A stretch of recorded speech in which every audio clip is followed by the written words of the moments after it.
Hey everyone, I'm Kristen. This is my AuthorTube channel, and today we're talking about outlining. Let's do it.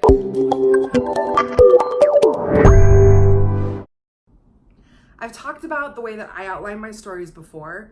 I'm not a huge planner in that I tend to over plan, and I spend months and months and sometimes years planning out a story, but I don't actually write it. And so I try not to do that, but I'm also not a pantser. I can't just randomly write. My approach is more of a combination. I like a little bit of planning, a little bit of freedom to kind of discover my story as it comes, and that works out really well for me. But I also really believe that stories are designed, not just discovered.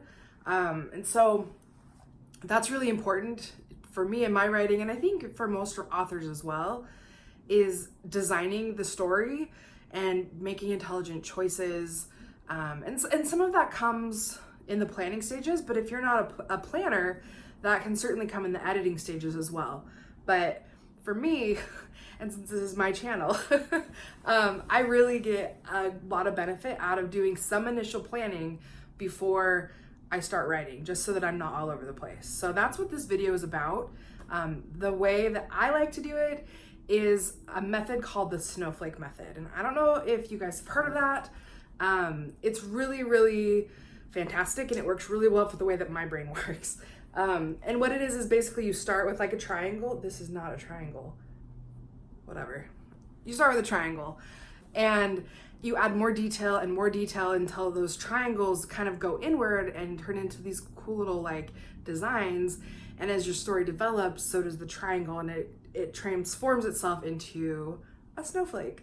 So it's kind of that that approach of starting from the very top and kind of going in from there, and that really works well for me. I really like knowing kind of the grand scheme of things and the big story when I start writing, because then I can focus on like the little details and figuring out what character is going to do what and when, and oh, here's these random character traits that my main character has, and I didn't plan on that, but as I'm writing it, I'm discovering that, and that works well for me. And so I just want to take a little bit of time and talk about the Snowflake Method, because I think it's fantastic and I think it can help a lot. I'm going to link it down below as well so that you can get like the guy who invented its tips and not just mine. But it works really, really well for me. He came up with 10 steps. I just use 9 of them because I'm still a noob, but they're really, really great steps. The first step is basically take an hour and write a 1-sentence summary of what your story is going to be. He suggests doing like 15 words, nothing too crazy, but it really kind of helps set the tone and set kind of your expectation as an author on what your story is going to be. And that one sentence is something you can go back to time and time again and be like, oh yeah. And sometimes you go back and you change it, which is also fine. But it's just that one sentence that is kind of the overarching theme and the overarching, I don't know, approach to your story. He says, he gives this example. He says, a rogue physicist travels back in time to kill the Apostle Paul. And so as we look at that example, it's not someone's name. You're kind of giving the time era, you're giving the conflict, you're giving kind of a brief idea of who this person is, and you're doing it all within 15 words. And so it's a really useful approach to kind of doing this kind of outline. The second step is to take an hour and turn that one sentence into a paragraph, which is also really, really helpful. And that's kind of the foundation of this approach, is like you take something to start out with, and then you expand it and keep expanding it until your story is pretty well outlined. And it doesn't take a ton of time. It's just, it goes step by step in a really, really effective way. But this one is great because you can write your paragraph like the scenes of your novel. So I like to go with the 3 disasters and a resolution, essentially. So it's like there's Act 1 has one big crisis, Act 2 and Act 3 each have their crises, and then how it resolves. And that's how I go about doing that. So it's super helpful. Got rabbit fur all over.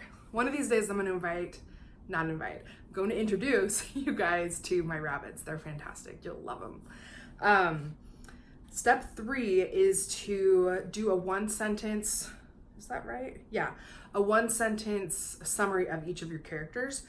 And not like the little guys, you know, but the main characters, not tons of them, maybe like 5 or 10, I don't know, if that. And just kind of go through who they are, what their purpose is going to be, how they're going to impact your characters, and the relationships and the growth of your plot and that type of thing. So the third step is to map out your characters.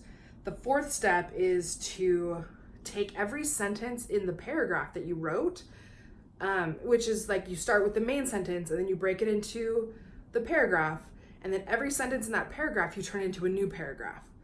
And basically it's the same thing. You're just going to kind of keep expanding.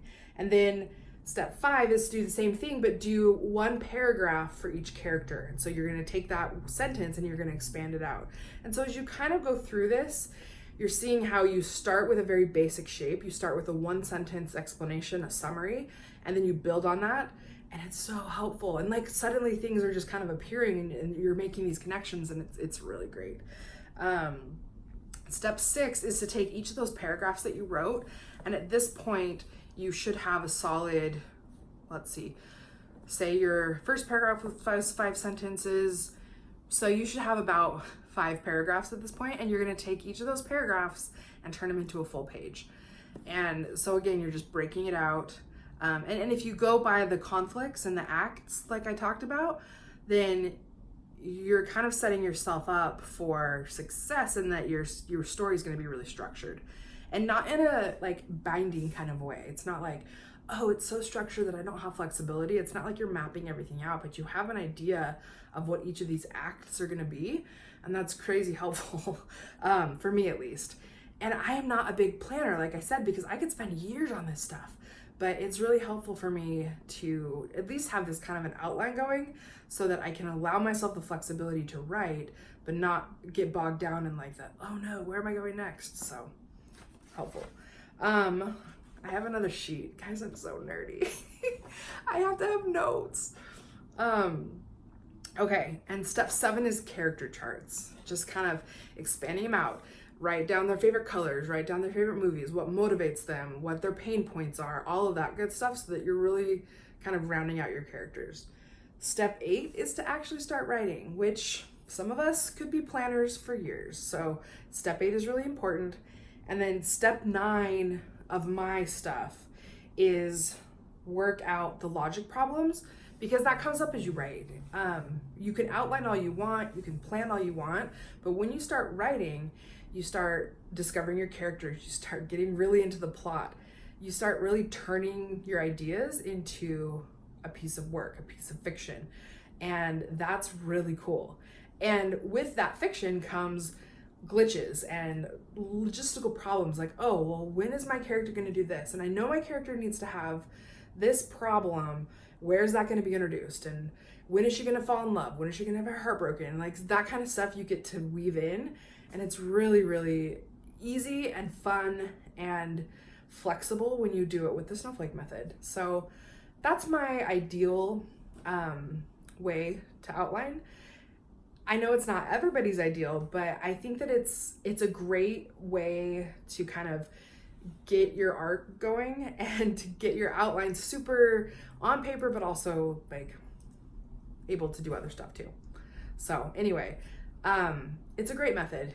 If you are having any issues with outlining, or if you're looking for other ways to kind of improve, or even just like, okay, I want to take this new perspective on maybe something that I've already been working on and see what ideas it can spur, I think the Snowflake method is fantastic. So just my 2 cents.